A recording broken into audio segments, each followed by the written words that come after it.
গুনার প্রতি আস্তে আস্তে লজ্জা কমে যায়। আমাদের গ্রাম্য ভাষায় একটা কথা আছে যে একবার কান কাটলে হাড়ে বনে দা, হাড়ে বন দিয়ে, হাতবার কান কাটলে হাড়ে মেলে দা।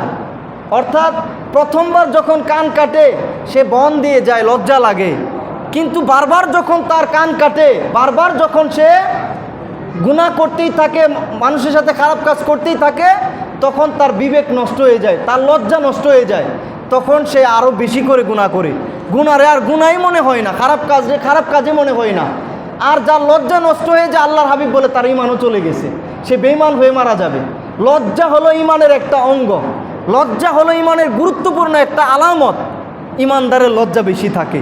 আমাদের উস্তাদরা তো বলতো ছেলেদের তো বুক খোলা রাখা জায়েজ, শুধু নাভি থেকে সতর পর্যন্ত ফরজ, বলতো না বুকও খোলা রাখো না, তুমি গামছা দিয়ে রাখো, কারণ বুক দেখলেও অনেক সময় বদনজর চলে আসে, এলম নষ্ট হয়ে যায়।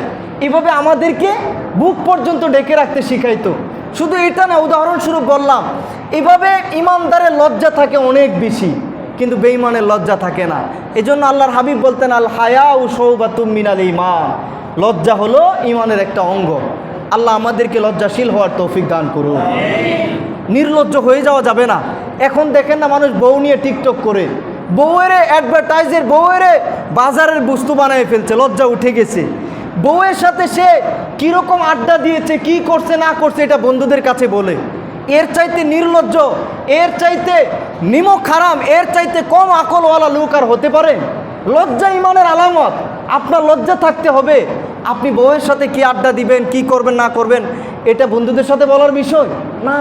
ঈমানদারের লজ্জা থাকবে বেশি। এজন্য যারা গোপন গুনাহে লিপ্ত হয় তাদের লজ্জা নষ্ট হয়ে যায়।